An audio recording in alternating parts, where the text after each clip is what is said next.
Hi all, welcome to Leads Academy the smart plus app. അപ്പോൾ നമ്മൾ ഇംഗ്ലീഷിൻ്റെ third മൊഡ്യൂളിൻ്റെ സെക്കൻഡ് ലെസൺ അതിലേക്കാണ് വരുന്നത്. അതൊരു പോയമാണ്. പോയത്തിൻ്റെ പേരെന്താണ്? The ballad of Father Gilligan. So written by William Butler Yeats. Okay, നമുക്ക് പോയത്തിലേക്ക് പോയാലോ. എന്താണ് ദ ടൈറ്റിലിൻ്റെ അർത്ഥം? The ballad of Father Gilligan. Ballad എന്ന് പറഞ്ഞാൽ എന്താണ് നമ്മൾ നേരത്തെ പഠിച്ചിട്ടുണ്ട്. A poem that tells a story, അതാണ് ബാലഡ് എന്ന് ഉദ്ദേശിക്കുന്നത്. അപ്പോൾ it is a story of Father ഗിൽഗൻ. Father എന്ന് ഉദ്ദേശിക്കുന്നത് അച്ഛനാണ്, അതായത് പള്ളിയിലെ അച്ഛനെയാണ്, പ്രീസ്റ്റിനെയാണ് ഇവിടെ ഉദ്ദേശിച്ചിരിക്കുന്നത്. ആ അച്ഛൻ്റെ പേരെന്താണ്? ഗിൽഗൻ. ഓക്കെ, പീറ്റർ ഗിൽഗൻ എന്ന് പറയുന്ന ആളുടെ സ്റ്റോറി. ഇറ്റ്സ് എ സിമ്പിൾ, അതായത് നിങ്ങൾ പഠിക്കുന്നതിൽ വെച്ച് ഏറ്റവും സിമ്പിളായ ഒരു പോയമാണിത്. 12 സ്റ്റാൻസേ ഉണ്ടെങ്കിലും ഈ പോയം വളരെ സിമ്പിളാണ്. ഒരു സ്റ്റോറി കേൾക്കുന്ന പോലെ നമുക്ക് ഈസി ആയിട്ട് പഠിച്ചു പോകാൻ പറ്റുന്ന ഒരു പോയമാണ് വില്യം ബട്ട്ലർ ഈറ്റ്സിൻ്റെ the ballad of Father Gilligan. ഇതൊരു കുറച്ച് സ്പിരിച്വാലിറ്റിയും കുറച്ചൊരു സൂപ്പർ നാച്ചുറലായ കാര്യങ്ങളും ഒക്കെ ഉൾക്കൊണ്ടുകൊണ്ടുള്ള ഒരു സിമ്പിൾ പോയമാണ് the ballad of Father Gilligan. Okay, നമുക്കപ്പോൾ പോയത്തിൻ്റെ ഇതിലേക്ക് വരാം, പോയത്തിൻ്റെ ഇൻട്രൊഡക്ഷൻ പാർട്ടിലേക്ക്. So first we are going to study about William Butler Yeats. William Butler Yeats is an Irish poet and one of the main figure of 20th century literature. So, William Butler Yeats, short ആയിട്ട് നമുക്ക് W.B. Yeats. W.B. Yeats is an Irish poet. He is an Irish poet and one of the main figures of 20th century literature. അതായത് 20th century literature ആ ഒരു കാലഘട്ടത്തിലെ ഏറ്റവും important ആയ ഒരു പോയറ്റാണ് William Butler Yeats. And he was awarded Nobel prize in literature in 1923. 1923 അദ്ദേഹത്തിന് Nobel prize കിട്ടിയിട്ടുണ്ട്. അപ്പോൾ നമ്മുടെ അപ്രിസിയേഷൻ തുടങ്ങുന്നത് എങ്ങനെയാണ്? The ballad of Father Gilligan written by William Butler Yeats. He is an Irish poet and one of the main figures of, അല്ലെങ്കിൽ one of the main poet of 20th century literature. ഇനി second point നിങ്ങൾക്ക് പഠിക്കാൻ ബുദ്ധിമുട്ടാണെങ്കിൽ ആ first point മാത്രം പഠിക്കുക. Okay, ഇനി next നമ്മൾ theme of the പോയമാണ്. Theme of the poem is God's everlasting benevolence. എന്താണ് ഗോഡ്സ് എവർലാസ്റ്റിംഗ് ബെനവലൻസ്? ബെനവലൻസ് എന്ന് പറഞ്ഞാൽ മനുഷ്യ സ്നേഹം, മനുഷ്യനോടുള്ള ആ ഒരു സ്നേഹവും താല്പര്യവും സഹതാപവും അനുതാപവും ഒക്കെയുള്ള കാര്യത്തിന് ബെനവലൻസ് എന്ന് പറയുന്നത്. അപ്പോൾ ഗോഡിന് മനുഷ്യനോടുള്ള ഒരിക്കലും അസ്തമിക്കാത്ത, ഒരിക്കലും തീരാത്ത മനുഷ്യ സ്നേഹം, മനുഷ്യനോടുള്ള ആ ഒരു സഹാനുഭൂതിയെക്കുറിച്ചാണ് ഈ ഒരു പോയത്തിൻ്റെ തീം, കോർ തീം എന്ന് പറയുന്നത്. God's everlasting benevolence. And the type of the poem ballad. Ballad എന്ന് പറഞ്ഞാൽ എന്താ? A poem tells a story. And the poem tells about God comes to help those who truly wanted to serve the poor and the sick. Okay, അപ്പോൾ ഈ ഒരു poem പഠിക്കുമ്പോൾ നമുക്ക് കൃത്യമായിട്ട് മനസ്സിലാകുന്ന ഒരു കാര്യമുണ്ട്. ഇതിൽ പോയത്തിൽ മൊത്തമായിട്ട് പറയുന്ന ഒരു കാര്യമാണ് God comes to help those who truly want to serve the poor and the sick. അതായത് പാവപ്പെട്ടവരെയും അസുഖം ആയിട്ട് കിടക്കുന്ന ആൾക്കാരെയൊക്കെ സഹായിക്കണം എന്ന് ആഗ്രഹിക്കുന്നവരെ ആര് സഹായിക്കും? ദൈവം സഹായിക്കും. അത് നമ്മൾ ചിലപ്പോൾ ഈ ആതുര സേവന മേഖലകളിൽ സാമൂഹ്യ സേവനങ്ങൾ ചെയ്യുന്ന ആൾക്കാരുടെയൊക്കെ ഇൻ്റർവ്യൂസൊക്കെ കാണുന്ന സമയത്ത് അവരുടെ ലൈഫിൽ ഒരു പോയിൻ്റ് ഓഫ് ടൈമിൽ ചിലപ്പോൾ ഒരു അദൃശ്യ ശക്തിയുടെ ഒരു സഹായം, അതായത് ദൈവത്തിൻ്റെ ഒരു സഹായം ഉണ്ടായിട്ട് അവരൊക്കെ പറയുന്നത് കേൾക്കാം. അപ്പോൾ ഇവിടുത്തെ ഒരു കോർ തീം അല്ലെങ്കിൽ കോർ ആയ സബ്ജക്റ്റ് എന്ന് പറയുന്നത് ഇത് തന്നെയാണ്. So God comes to help those who truly want to serve the poor and the sick. So that is the same message. Message of the poem is God help those who help others. Okay, മറ്റുള്ളവരെ സഹായിക്കുന്നവരെ ദൈവം സഹായിക്കും. അപ്പോൾ that is the introduction part. So about the poet, theme, type, poem tells about and the message of the poem. അപ്പോൾ നമുക്കിനി പോയത്തിലേക്ക് പോയാലോ. Okay, first stanza. The old priest Peter Gilligan was weary night and day, for half his flock were in their beds or under green swords lie. Okay, അപ്പോൾ നമ്മളൊരു story പറയുമ്പോൾ ആദ്യം എന്താ ചെയ്യുക? ക്യാരക്ടറിനെ ഇൻട്രൊഡ്യൂസ് ചെയ്യും. ഇതേ സെയിം കാര്യമാണ് ഇവിടെ പോയറ്റ് ചെയ്തിരിക്കുന്നത്. പോയറ്റ് ആരെ ഇൻട്രൊഡ്യൂസ് ചെയ്യാണ്? ഓക്കെ, പീറ്റർ ഗിൽഗൻ എന്ന് പറയുന്ന ഓൾഡ് പ്രീസ്റ്റിനെ ഇൻട്രൊഡ്യൂസ് ചെയ്യാണ്. The old priest Peter Gilligan was weary night and day. Weary means tired, ക്ഷീണിതനാകുക. ഓക്കെ, നൈറ്റ് ആൻഡ് ഡേ, നൈറ്റും ഡേയും അദ്ദേഹം വളരെയധികം ടയേർഡാണ്. കാരണം എന്താ? For half his flock were in their beds. അദ്ദേഹത്തിൻ്റെ ഫ്ലോക്ക് എന്ന് പറഞ്ഞാൽ ആട്ടിൻകൂട്ടമാണ്. ആസ് പെർ ക്രിസ്ത്യാനിറ്റി ഒരു പ്രീസ്റ്റിനെ ആട്ടിടയനായിട്ടും ഷെപ്പേർഡായിട്ടും അതുപോലെ തന്നെ അദ്ദേഹത്തിൻ്റെ പാരീഷേഴ്സിനെ ആട്ടിൻ കൂട്ടമായിട്ടുമാണ് ഉപമിക്കാറുള്ളത്, ഒരു കമ്പാരിസൺ വരുന്നത്. അതുകൊണ്ടാണ് ഇവിടെ for half his flock were in their beds.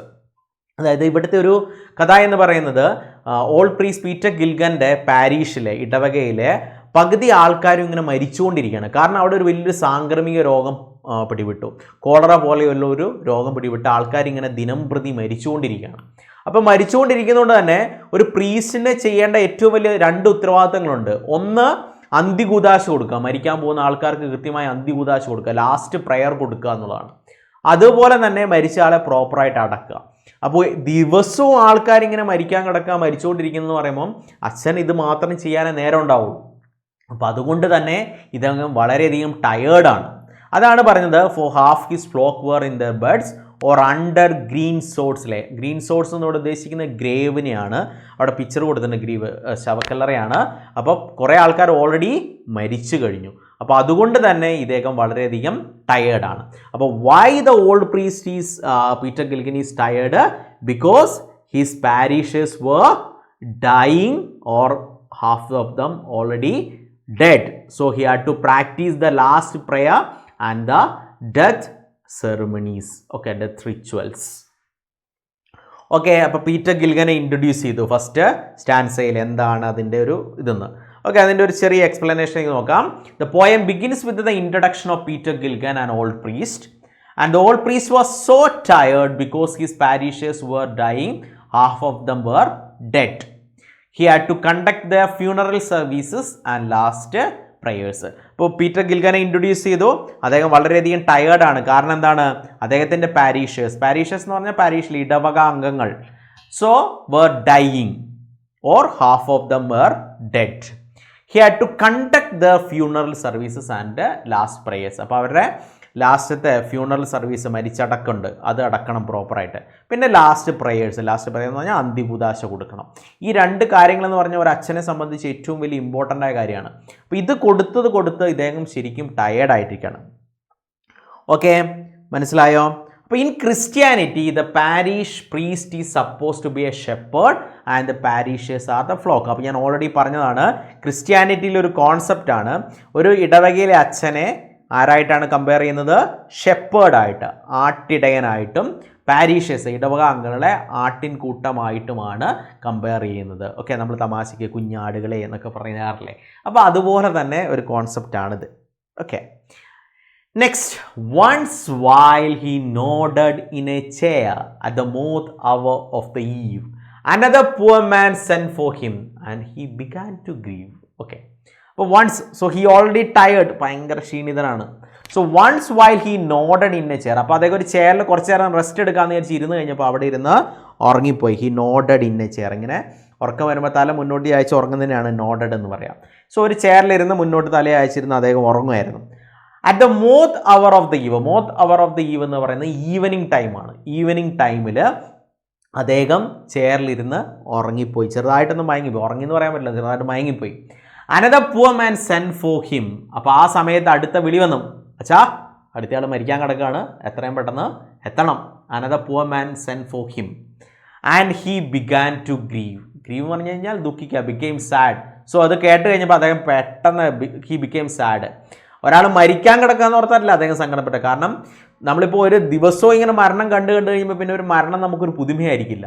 ഇതേ അവസ്ഥയാണ് ഈ അച്ഛനുള്ളത്. പക്ഷേ ഇദ്ദേഹം ഈ ഡ്യൂട്ടി ചെയ്ത് ഭയങ്കര ടയേർഡാണ്. അപ്പോൾ അദ്ദേഹത്തിന് ഒരു നിമിഷം പോലും റെസ്റ്റ് ചെയ്യാൻ പറ്റുന്നില്ല. അതോർത്തിട്ടാണ് അദ്ദേഹത്തിന് ദുഃഖം തോന്നിയത്. And he began to grieve. So one day, due to his tiredness, he is about to sleep on his chair. Okay, അപ്പോൾ due to his tiredness, he is sleeping on a chair. At that time, someone calls for the priest's help. Okay, so he became sad. The priest feels upset about being called. His continuous help to the needy people and his tiredness make him get upset. Okay, എപ്പോഴും അദ്ദേഹത്തിന് നീഡായിട്ടുള്ള അല്ലെങ്കിൽ മരിക്കാൻ കിടക്കുന്ന ആൾക്കാർക്ക് help ചെയ്യേണ്ടതുകൊണ്ട് അദ്ദേഹം ടയേർഡാണ്. അതുകൊണ്ടാണ് ഈ tiredness ആണ് അദ്ദേഹത്തിനെ അപ്സെറ്റ് ആക്കിയത്. ഓക്കെ, 2 സ്റ്റാൻസ മനസ്സിലായോ എല്ലാവർക്കും? So it's is very simple. Okay, നമുക്ക് ഇതിലെ ക്വസ്റ്റ്യൻ ആൻസേഴ്സിലേക്ക് നോക്കാം. ഫസ്റ്റ് 2 സ്റ്റാൻസയിലെ why was the old priest so tired? വളരെ സിമ്പിളാണ്. The old priest was so tired because his parishes were dying or half of them were dead. He had to conduct the funeral services and last prayers. Okay, old priest tired ആകാൻ കാരണം എന്താ? അദ്ദേഹത്തിൻ്റെ പാരീഷേഴ്സ് ഇടവക അംഗങ്ങൾ പകുതി ആൾക്കാർ മരിച്ചുകൊണ്ടിരിക്കുകയാണ്. ചില ആൾക്കാർ ഓൾറെഡി മരിച്ചു കഴിഞ്ഞു. അപ്പോൾ അതുകൊണ്ട് തന്നെ അദ്ദേഹത്തിന് എന്ത് ചെയ്യണം? ഫ്യൂണറൽ സർവീസും ലാസ്റ്റ് പ്രെയറും കൊടുക്കണം. അതുകൊണ്ട് he is very much tired. Second question, for half his flock were in their bed. What is the significance of this line? Okay, അപ്പോൾ more than half people of his parishes were dying. അതാണ് അതിൻ്റെ answer. What does the moth hour of the eve indicate? Evening time. Moth hour of the eve indicates evening time. Pick out an instant alliteration from these lines. ഏതൊക്കെയായിരുന്നു? was weary and half kiss. പിന്നെ visual images ആയിട്ട് ഇതിൽ വന്നത് ഒന്ന് green സോഡ്സും അതുപോലെ തന്നെ moth അവറും. ഈ രണ്ട് കാര്യങ്ങളാണ് ഇതിൽ വിഷ്വൽ ഇമേജ് ആയിട്ട് വന്നിരിക്കുന്നത്. ഓക്കെ, ഇത് അതുപോലെ തന്നെ ക്വസ്റ്റ്യൻ ആണ്. So just I will scroll ചെയ്ത് പോവുള്ളൂ, ജസ്റ്റ് നോട്ട് ചെയ്തോളാം. ഓക്കെ, ഇനി next stanza. I have no rest, no joy, no peace, for people die and die. And after cried he, God forgive, my body spake not. Okay, അപ്പോൾ അദ്ദേഹം വിഷമിച്ച് എഴുന്നേറ്റിട്ട് പറഞ്ഞു, ദൈവമേ എനിക്കൊരു ശാന്തി സമാധാനവും സ്വസ്ഥതയില്ല. അതാണ് I have no rest, no joy, no peace. Okay, rest ഇല്ല, സന്തോഷമില്ല, സമാധാനമില്ല. For people die and die. കാരണം എന്താ? ആൾക്കാരിങ്ങനെ മരിച്ചുകൊണ്ടേയിരിക്കണം. People die and die. After cried he, God forgive. പെട്ടെന്ന് അദ്ദേഹം വിചാരിച്ചത്, കാരണം അദ്ദേഹം അച്ഛനാണ്, അദ്ദേഹത്തിൻ്റെ ഉത്തരവാദിത്തമാണ് ഇത് ചെയ്യാന്നുള്ളത്. അപ്പോൾ ദൈവത്തിനോട് ഞാൻ കംപ്ലൈൻറ്റ് പറഞ്ഞല്ലോ എന്ന് ഓർത്ത് ദൈവത്തോട് അപ്പം തന്നെ സോറി പറയാണ്. ദൈവമേ ക്ഷമിക്കണം, God forgive me, my body speak not. അദ്ദേഹം പറഞ്ഞു, ഇത് ഞാനല്ല പറഞ്ഞത്, എൻ്റെ ശരീരമാണ്. So my body speak this. Okay, കാരണം I am very much tired. എൻ്റെ മൈൻഡ് പറയുന്നുണ്ട് ഇത് ചെയ്യാന്നുള്ളത്, പക്ഷേ എൻ്റെ ബോഡി അതിന് സമ്മതിക്കുന്നില്ല. Because I am very much tired. Okay, അപ്പോൾ ഇതിൽ I have no rest, no joy, nor peace. ഏത് പോയട്രിക് ഡിവൈസാ? Yes, alliteration. Very good. So next, for people die and dye, അതും അലിട്രേഷൻ തന്നെയാണ്. ഓക്കെ, അതിൻ്റെ എക്സ്പ്ലനേഷൻ നോക്കാം. Because of his tiredness he says that he does not have rest, happiness or peace, as people under his parishes die continuously. Immediately he feels sorry for saying such words.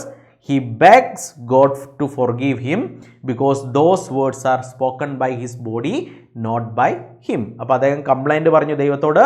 അത് കഴിഞ്ഞ് complaint പറഞ്ഞപ്പോൾ ദൈവത്തോട് അയ്യോ ഞാൻ complaint പറഞ്ഞല്ലോ എന്ന് വെച്ച് sorry പറഞ്ഞു. എന്നിട്ട് പറഞ്ഞു അതിനൊരു എന്താ പറയുക, ഒരു ക്ലാരിഫിക്കേഷൻ കൊടുത്തു, ഒരു ജസ്റ്റിഫിക്കേഷൻ കൊടുത്തിട്ട് പറഞ്ഞു, ഞാനല്ല ദൈവമേ ഇത് പറഞ്ഞത്, എൻ്റെ ബോഡിയാണെന്ന് പറഞ്ഞ് ജസ്റ്റിഫിക്കേഷൻ കൊടുത്തു. Okay, next answer. He knelt leaning on the chair. He prayed and fell asleep and the moth hour went from fields and the stars began to peep. Okay, he knelt. അപ്പോൾ ദൈവത്തോട് sorry പറഞ്ഞുകൊണ്ട് അദ്ദേഹം മുട്ടുകുത്തി. ഫ്രണ്ടിൽ പള്ളിയിലൊക്കെ നിങ്ങൾ കണ്ടിട്ടുണ്ടോ, അങ്ങനെ മുന്നിൽ ഇങ്ങനെ കൈ വെച്ചിട്ട് ഇങ്ങനെ പ്രാർത്ഥിക്കാൻ പറ്റുന്ന ചെയർ ഉണ്ടാവും ഫ്രണ്ടിൽ. അപ്പോൾ അതിലേക്ക് അദ്ദേഹം ലീൻ ചെയ്തു, leaning on the chair. And he prayed and fell asleep. ദൈവത്തോട് മാപ്പ് പറഞ്ഞ് അങ്ങനെ പ്രാർത്ഥിച്ച് അവിടെ കിടന്ന് ഉറങ്ങിപ്പോയി. ഓക്കെ, അത്രയും ക്ഷീണിതനാണ് അദ്ദേഹം. അതുകൊണ്ട് അദ്ദേഹം അവിടെ കിടന്ന് ഉറങ്ങിപ്പോയി. And the moth hour went from the field. Okay, moth hour എന്ന് ഉദ്ദേശിക്കുന്നത് എന്തിനാണ്? Evening time. Went from the field എന്ന് പറഞ്ഞാൽ ഉദ്ദേശിക്കുന്നത് എന്താ? രാത്രിയായി. And the stars began to peep. Okay, peep എന്ന് പറഞ്ഞാൽ എന്താ? ഒളിഞ്ഞു നോക്കുക. ഇപ്പോൾ സ്കൈയിൽ സ്റ്റാർസ് വന്നു എന്നാണ് ഉദ്ദേശിക്കുന്നത്. Stars began to peep. അത് ഏത് പോയറ്റിക് ഡിവൈസാണ് മക്കളെ? The stars began to peep. Yes, personification. അതായത് ഹ്യൂമൻ സ്കിൽസ് അല്ലാത്ത കാര്യങ്ങൾക്കുണ്ടെന്ന് കമ്പയർ ചെയ്തും എന്തായത്? പെർസോണിഫിക്കേഷനായി. Stars began to peep. Okay, so Father Gilligan kneels down on the floor to get forgiveness from God. He leans on the chair and prays, and due to his tiredness and he sleeps. Okay, അപ്പോൾ നമുക്കിതിൽ question answers നോക്കാം. First question എന്താണ്? Why did the priest pray to God for forgiveness? എന്തിനു വേണ്ടിയിട്ടാണ് ഫോർഗീവ്നെസ്സിന് വേണ്ടി പറഞ്ഞത്? Answer, the priest said that he had no rest, no joy, no peace, as if in a complaining voice, so he felt regret and prayed to God for forgiveness. അപ്പോൾ അദ്ദേഹം ദൈവത്തോട് complaint പറഞ്ഞു. ആ കംപ്ലൈൻറ്റ് പറഞ്ഞതിന് പെട്ടെന്ന് regret ചെയ്തു, അയ്യോ ഞാനിത് പറയാൻ പാടില്ലായിരുന്നു. അപ്പോൾ അതുകൊണ്ട് ദൈവത്തോട് ഫോർഗീവ്നെസ് പറഞ്ഞു. ഇനി എന്താ, how did the priest justify his mistake? അദ്ദേഹത്തിൻ്റെ എങ്ങനെ ജസ്റ്റിഫൈ ചെയ്തത്? The priest justified his mistake by saying that his tired body said that errant words, അല്ലെങ്കിൽ said that words, not his sober mind. അപ്പോൾ അദ്ദേഹത്തിൻ്റെ mind അല്ല സംസാരിച്ചത്, അദ്ദേഹത്തിൻ്റെ ബോഡിയാണ് ഇത് സംസാരിച്ചതെന്ന് പറഞ്ഞ് അദ്ദേഹം ജസ്റ്റിഫിക്കേഷൻ കൊടുത്തു. When did the priest asleep? The priest fell asleep while he was praying. Okay, alliteration ഏതാണെന്ന് നമ്മൾ ഓൾറെഡി പറഞ്ഞു. ഏതൊക്കെയായിരുന്നു? Okay, I have no rest, no joy, nor peace. Okay, and die and die. Then from fields, from and fields. പിന്നെ അടുത്തതായിരുന്നു, identify the figure of speech applied in the line and the stars began to peep. Okay, അതേതായിരുന്നു? Personification. Okay, very good. അപ്പോൾ ഇത്രയും stanza കൃത്യമായിട്ട് നിങ്ങൾക്ക് മനസ്സിലായ 4 stanza ഞാൻ പറഞ്ഞു, ഇൻട്രഡക്ഷൻ പറഞ്ഞു. സോ ഇത്രയും കാര്യങ്ങൾ പെർഫെക്റ്റ് ആക്കി നോക്കുക. നമുക്ക് അടുത്ത ക്ലാസ്സിൽ അടുത്ത സ്റ്റാൻസ, അടുത്ത ബാക്കി പാർട്ട് ഞാൻ എടുക്കുന്നതായിരിക്കും. ഓക്കെ, അപ്പോൾ see you, we can see in the next class.